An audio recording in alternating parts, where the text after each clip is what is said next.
Hello दोस्तों, मैं ऋषि आनंद आप लोगों का स्वागत करता हूं मेरे ऑफिशियल यूट्यूब चैनल पे जिसका नाम है वैदिक गणित। तो दोस्तों ये quantitative aptitude bye Arun Sharma solution series 11 चल रही है। ठीक है, ये 11वीं सीरीज चल रही है और इस सीरीज में आपको एवरेज का सॉल्यूशन देखने को मिलने वाला है। ये एवरेज का पार्ट 10 है, ये लास्ट पार्ट है। किसका लास्ट पार्ट है? ये आपका लेवल 1 का क्या है, आपको लास्ट पार्ट है। इसके बाद आपके लेवल 1 के क्वेश्चंस खत्म हो जाएंगे। अब इसके बाद का जो पार्ट आएगा उसमें आपको लेवल 2 के क्वेश्चंस देखने को मिलेंगे। तो इस वीडियो में आपको क्वेश्चन नंबर 91 से लेकर क्वेश्चन नंबर 94 तक के सॉल्यूशन देखने को मिलने वाले। मतलब यहाँ पे कितने सवाल हो जाएंगे, मतलब यहाँ पर आपको 4 सवाल के आपको यहाँ पे उत्तर देखने को मिलने वाले।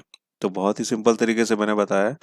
ये जो 4 आपके जो क्वेश्चंस हैं उनके सॉल्यूशन बहुत ही सिंपल तरीके से मैंने बताया। और ये मैं कौन सी बुक की करवा रहा हूँ आपको सॉल्यूशन, ये आपको क्वांटिटेटिव एप्टीट्यूड है एक बुक, जो कि अरुण शर्मा के द्वारा ये लिखी गई बुक है। उसी बुक का आपको यहाँ पे सॉल्यूशन देखने को मिलेगा। ठीक है, तो दोस्तों ये वीडियो उनके लिए काफ़ी ज़्यादा यूज़फुल होगी जो कैट का प्रिपरेशन कर रहे हैं या कोई भी मैनेजमेंट एंट्रेंस एग्जामिनेशन का अगर वो प्रिपरेशन कर रहे हैं तो, या फिर हो गया आपका एसएससी सीजीएल का अगर आप वो प्रिपरेशन कर रहे हैं, या फिर सीएचएसएल का एग्जामिनेशन हो गया, या फिर सीपीओ का एग्जामिनेशन हो गया, या फिर आईबीपीएस बैंक पीओ क्लर्क हो गया। ठीक है, आईबीपीएस बैंक पीओ क्लर्क का अगर वो तैयारी कर रहे हैं तो उनके लिए वीडियो काफ़ी ज़्यादा यूज़फुल है। ठीक है, तो इनमें से किसी भी अगर आप एग्जामिनेशन प्रिपरेशन कर रहे हो ना तो ये वीडियो उनके लिए यूज़फुल है। तो अगर आपके कोई दोस्त है तो उनके साथ शेयर भी जरूर कीजिएगा। ठीक है, तो चलिए दोस्तों शुरू करते हैं। अभी आपका लेवल 1 ही खत्म हो जाएगा इस वीडियो में। इसके बाद जो वीडियो आएगी वो आपका लेवल 2 आएगा। ठीक है, तो चलिए शुरू किया जाए कि करके क्वेश्चन लेते हैं और उनका सॉल्यूशन देखते हैं।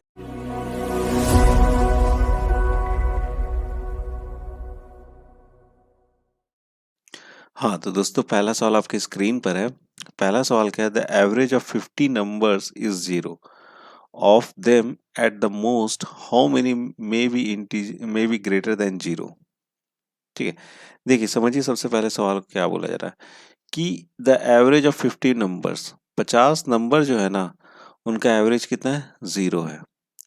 Of them at the most how many may be greater than 0।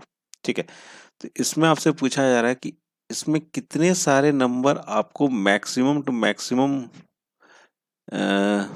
0 से बड़े हो सकते हैं, मैक्सिमम टू मैक्सिमम 0 से बड़े वो हो सकते हैं कि जिससे उन 50 नंबरों का क्या आना चाहिए, एवरेज 0 आना चाहिए। ठीक है, तो देखो इसको समझो कैसे इस सवाल को हल करोगे। देखिए अगर मैं बोलूँ इन सारे एवरेज जो 50 नंबर का है टोटल, अगर मैं बोलता हूँ टी है, ठीक है, और उसको कितना करा मैंने 50 से डिवाइड किया, तो इज इक्वल टू कितना आना चाहिए, इसका एवरेज 0 आना चाहिए। यही चीज यहाँ पे बोला जा रहा है पहले वाली लाइन में। तो टोटल जो होगा ना वो कितना हो जाएगा, 50 इंटू 0 दैट इज 0। यही हो जाएगा, मतलब टोटल जो सम आना चाहिए उन सारे नंबरों का क्या होना चाहिए, 0 होना चाहिए। ठीक है, तभी आपका एवरेज जाके क्या होगा, 0 होगा। अब यहाँ से पूछ रहा है कि हाउ मेनी, मतलब कितने सारे नंबर होंगे जो कि 0 से क्या होंगे, बड़े होंगे, जिस वजह से उनका एवरेज क्या आना चाहिए, आपको 0 आना चाहिए। तो देखिए यहाँ पर कितने 50 नंबर, ये जो टोटल है, टोटल जो आ रहा है कितने नंबरों को जोड़ कर आ रहा है, 50 नंबरों को जोड़ के आ रहा है। तो यहाँ पे एक ही चीज हो सकता है, क्या चीज हो सकता है, यहाँ पर आपको 50 नंबर है तो इसमें जो होगा ना सम, मतलब 49 नंबर जो होंगे वो अगर पॉजिटिव होंगे, मैक्सिमम टू मैक्सिमम 49 नंबर्स जब आपके पॉजिटिव होंगे और इसी का जो सम आएगा, 49 नंबर्स का जो सम आएगा, और जो लास्ट वाला जो अपना 50 वाला 50वां जो टर्म होगा, नंबर होगा, वो क्या होना चाहिए, वही निगेटिव में होना चाहिए। जो 50वां टर्म होना चाहिए वो क्या होना चाहिए, आपका निगेटिव में होना चाहिए। तब जाके इनका जो जोड़ होगा, टोटल जो होगा वो 0 होगा, जो कि हमारा यहाँ पे आ रहा है। टोटल क्या होना चाहिए, 0 हो जाना चाहिए, तभी जाके उसका एवरेज कितना आएगा, 0 आएगा। तो समझ गए, मैक्सिमम टू मैक्सिमम कितने नंबर आपके पॉजिटिव जो कि 0 से बड़े होने चाहिए, कितने 49 नंबर्स क्या होने चाहिए, 0 से बड़े होने चाहिए। समझ गए इस सवाल को, इस सवाल का लॉजिक समझ गए। ठीक है, चलिए बढ़ा जाए, अपना अगला सवाल देख लेते हैं। हाँ तो दोस्तों अगला सवाल आपके स्क्रीन पर है। अगला सवाल क्या है, the average of 40 numbers is 25 if two numbers namely 40 and 50 are discarded, the average of the remaining numbers is. देखिए यहाँ पर क्या बोल रहा है, 40 नंबर का जो एवरेज कितना आपको 25 है। अब यहाँ से दो नंबर जो कि 40 है और 50 है उसको क्या कर दिया, हमने हटा दिया। अब जो नंबर हमारे बच गए उनका एवरेज क्या होगा, ये यहाँ पे हमसे पूछा जा रहा है। तो 40 नंबरों का एवरेज है, तो टोटल अगर मेरा टी है और उसको मैंने क्या कर दिया 40 से डिवाइड कर दी, ये कितना आ गया आपको 25 आ गया। तो इन सबका सम कितना हो जाएगा, T is equal to 25 into क्या लिख दोगे 40 लिख दोगे। ठीक है, अब क्या बोल रहा है कि यहाँ से हम 40 भी हटाएंगे और 50 को भी हटाएंगे। अब जो बच जाएगा रिमेनिंग मेरे पास नंबर, उसका क्या बता दो, हमें एवरेज बता दो। तो इन टोटल में से मुझे कितना माइनस करना पड़ेगा, इन टोटल में से मुझे माइनस करना पड़ेगा, एक 40 हो गया और 50 हो गया, दोनों को जोड़ो तो कितना, जब -90 हमें माइनस करना पड़ेगा। अब जो रिमेनिंग नंबर उनका क्या निकालना है, एवरेज निकाल। तो रिमेनिंग नंबर क्या हो जाएगा 25 इंटू 40, ये कितना हो जाएगा 25 इंटू 40 हो जाएगा आपको 1000 माइनस क्या हो गया 90। अब देखिए पहले कितने थे 40 थे, इसमें से दो नंबर मैंने क्या कर दिया घटा दिया, तो दो नंबर जब हम यहाँ से घटाएंगे तो ये कितना आ जाना चाहिए 38। तो अब हमें 38 नंबर का क्या निकालना है, एवरेज निकालना। तो 38 से क्या करेंगे, इसको डिवाइड कर देंगे, तो यहाँ पर कितना आ जाएगा आपका 910 आएगा, डिवाइडेड बाय क्या कर दोगे 38 कर दोगे ना, ये आ जाएगा आपका, निकल के आएगा 23.94, या अप्रॉक्सीमेटली क्या बोल सकते हैं इसको 24 के बराबर। तो कितना आ जाना चाहिए इसका जवाब 24। एवरेज कितना आ जाएगा 24, अगर अप्रॉक्सीमेटली बोलो, नहीं तो कितना आएगा 23.94। क्लियर है यहाँ तक? ठीक है, चलिए अब अगला सवाल देख लेते हैं। हाँ तो दोस्तों अगला सवाल आपके स्क्रीन पर है। अगला सवाल क्या है, the average of 10 numbers is 60, the average of first 5 numbers is 50 and that of the last 4 numbers is 30, then the sixth number is। देखिए यहाँ पर 10 नंबर है हमारे पास, जैसे अगर हम 10 नंबर है उनका एवरेज कितना दे रखा है, क्या 60 दे रखा है, तो हम यहाँ पे लिखते हैं अगर A B C D E F G, कितने हो गए, ये आपको 7 हो गए, जी एच आई और एक क्या हो गया आपका जे, कितने हो गए अभी 10 हो गए। इन 10 का जो एवरेज है ना, 10 का एवरेज कितना आपको 60 है। ठीक है, क्लियर है। अब क्या बोला the average of the first 5, मतलब पहले जो 5 है ना, पहले जो 5 है उनका एवरेज कितना 50 है। ठीक है, उनका एवरेज कितना 50 है। लास्ट के जो 4 हो गए, ये लास्ट के 4 कौन से हो गए, ये वाले हो गए पार्ट, लास्ट के जो 4 हो गए उनका एवरेज कितना 30 है। तो छठा डिजिट क्या होगा, ये चीज हमें यहाँ पे बताना। तो छठा डिजिट मेरा कौन सा एफ है। ठीक है, तो अब जो है ये छठा डिजिट जो है एफ एफ है मेरा, तो ये कैसे निकल सकता है, तो एफ इज इक्वल टू मैं बोल सकता हूँ एफ इज इक्वल टू हो जाएगा, ये 60 है, 60 को मैंने 10 से मल्टीप्लाई कर दिया। ठीक है, ये हो जाएगा टोटल इन सब का सम।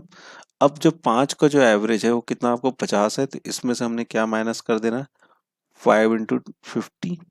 ठीक है, एवरेज से तो टोटल इनका सम कितना हो जाएगा, 5 से हम गुना करेंगे 50 को तो हमारा उसका टोटल सम आ जाएगा, प्लस यहाँ पर कितने 1 2 3 4, 4 से गुना करेंगे कितना को 30 को, तो टोटल हो जाएगा ये कितना हो गया आपका 600 आ गया। ठीक है, माइनस ये आ जाएगा आपका कितना 250 और ये हो जाएगा आपको 120। क्लियर है यहाँ तक 600, और इसमें से माइनस क्या कर दोगे अब यहाँ पे, इसको सब जोड़ देंगे तो ये आ जाएगा आपके यहाँ से 370। 370 जब हमने माइनस किया तो यहाँ से निकल के आ गया कितना 230। तो हमारा जो सिक्स्थ नंबर है वो कितने के बराबर है आपको 230 के बराबर है। ये क्या हो जाएगा, इसका उत्तर हो जाएगा। क्लियर है यहाँ तक, समझ गए? चलो अब अगला सवाल देख लेते हैं। हाँ तो दोस्तों अगला सवाल आपकी स्क्रीन पर है, और ये जो सवाल है ना ये आपका इस वीडियो का अंतिम सवाल है, और यहाँ पे यार आपका लेवल 1 भी समाप्त होता है और आपका ये वीडियो भी यहाँ पे समाप्त हो जाएगा। ठीक है, तो चलिए देख लेते हैं सवाल क्या है। The average of 10 integers is found to be 10, but after the calculation it was detected that by mistake the integer 20 was copied as 30 while calculating the average, after the due correction is made the new average will be। देखिए इस सवाल में क्या बोला जा रहा है कि एवरेज ऑफ 10 इंटीजर्स, 10 इंटीजर का क्या फाइंड आउट किया गया कि उसका एवरेज कितना 10 ही है, बट कुछ कैलकुलेशन के बाद हमने ये चीज देखा कि बाय मिस्टेक द इंटीजर 20 जो हमारा जो इंटीजर था ना, इसके बीच में जो 10 इंटीजर थे उसमें एक इंटीजर कौन सा था आपका 20, वो कितना कॉपी कर लिया गया, उसको 30 कॉपी कर लिया गया, मतलब 20 की जगह कितना लिख दिए हम कैलकुलेशन करने के दौरान 30 लिख दिए। अब जब हम उस करेक्शन को सुधारेंगे, ध्यान समझिएगा सवाल को, जब हम उस करेक्शन को सुधारेंगे तो हमारा न्यू एवरेज क्या हो जाएगा, ये चीज हमें यहाँ पे बताना है। ठीक है, तो इसको मैं शॉर्टकट से भी बताता हूँ आपको, लॉन्ग कट से भी बताता हूँ। पहले लॉन्ग कट से बता दो, ट्रेडिशनल मेथड से बताते हैं। ठीक है, तो टोटल अगर मेरा उन 10 डिजिट का सम कितना है टी है, उसको हमने 10 से डिवाइड किया, यहाँ पर कितना आ जाएगा 10 आ जाएगा। ठीक है, तो टोटल सम कितना हो गया 100 हो गया, टोटल सम कितना हो गया 100 हो गया। अब क्या किया गया, हमने क्या देखा कि 20 की जगह हमने क्या लिख दिया था, वहाँ 30 लिख दिया था, तो टोटल भी क्या करेगा हमारा डिफर करेगा। मतलब क्या करेंगे, सबसे पहले हमने यहाँ पे 30 से माइनस कर देंगे, और माइनस करने के बाद वहाँ पे कितना ऐड कर देंगे 20 ऐड कर देंगे। तो मतलब ये कितना आ जाएगा यहाँ से निकल के, यहाँ से आ जाएगा ये आपका। ठीक है, अब यहाँ पर ये 100 है और -30 है, तो यहाँ पर क्या लिखेंगे हम लोग 100 -10, और दैट इज ये निकल के आ गया आपका 90। अब हमें एवरेज निकालना है, न्यू एवरेज जो आएगा हमारा, तो एवरेज बराबर क्या हो जाएगा, टोटल मेरा कितना है 90 आया, डिवाइडेड बाई 10 कर दोगे, ये कितना आ जाएगा निकल के 9 आ जाएगा। क्लियर है यहाँ तक, समझ गए इस चीज को। तो 9 क्या हो गया आपका, एवरेज हो गया न्यू वाला। ठीक है, अब देखो अगर इसको शॉर्टकट से करना तो कैसे कर सकते हैं। तो देखो 10 नंबर है जिनका एवरेज कितना आपको 10 है। ठीक है, 10 नंबर है जिनका एवरेज कितना आपको 10 है। अब हमने क्या चीज यहाँ देखा, बाय मिस्टेक हमने क्या कंसीडर कर लिया, इंटीजर 20 जो था ना उसको कितना कंसीडर कर लिया हमने, 30 कंसीडर कर लिया, मतलब ज्यादा कंसीडर कर लिया। कितना ज्यादा कंसीडर कर लिया, तो 30 -20 करेंगे तो कितना ज्यादा कंसीडर आएगा मेरे पास, 10 ज्यादा कंसीडर कर लिया। कितना ज्यादा कंसीडर कर लिया, 10 हमने वहां पे ज्यादा कंसीडर कर लिया। तब ये जो 10 जो है, 10 को जो हमने ज्यादा कंसीडर किया, ये सब में क्या होना चाहिए, बराबर भाग से घटना चाहिए। तो हमारे पास कितना नंबर है 10 है ना, 10 इंटीजर से, तो ये जो होगा मेरा 10 है, मैंने 10 ज्यादा कंसीडर किया तो -10। ठीक है, और कितने से, सब में बराबर भाग से कम होगा, तो 10 से क्या कर दिया हमने, इसको डिवाइड भी कर दिया, 10 थे इंटीजर, तो ये कितना आ गया मेरा -1। अब ये -1 हम यहाँ से कर देंगे। ठीक है, और ये आ जाएगा कितना 9, मतलब न्यू एवरेज कितना हो गया 9 हो गया। ठीक है, क्लियर है बात यहाँ तक। ठीक है, तो आप चाहो तो शॉर्टकट से भी बना सकते हो, अदरवाइज आपके पास तो लॉन्ग कट है ही, ट्रेडिशनल मेथड है ही, आप वहां से भी बना सकते हो। ठीक है, तो दोस्तों ये वीडियो यहीं पे समाप्त होती है, और मैं आशा करता हूँ कि इसमें मैंने आपको 4 सवाल के उत्तर बताए और आपको वो आसानी से समझ में आ गए होंगे। ठीक है, तो इस वीडियो का आपको पीडीएफ अगर फॉर्मेट चाहिए तो उसका लिंक आपको नीचे डिस्क्रिप्शन बॉक्स में मिल जाएगा, आप वहाँ से डाउनलोड करके रख सकते हो। अदरवाइज आपको मेरा जो व्हाट्सएप का जो ग्रुप है या फिर जो मेरा टेलीग्राम का जो ग्रुप है वहाँ पे भी मिल जाएगा। ठीक है, तो दोस्तों आपको वीडियो कैसा लगा, प्लीज़ आप मुझे कमेंट बॉक्स में कमेंट करके ज़रूर बताइएगा, और अगर यार पसंद आता है तो लाइक ज़रूर कीजिएगा और अपने दोस्तों के साथ भी शेयर जरूर कीजिएगा। ठीक है, तो एट लास्ट दोस्तों, thank you so much for watching my video and best of luck for your future.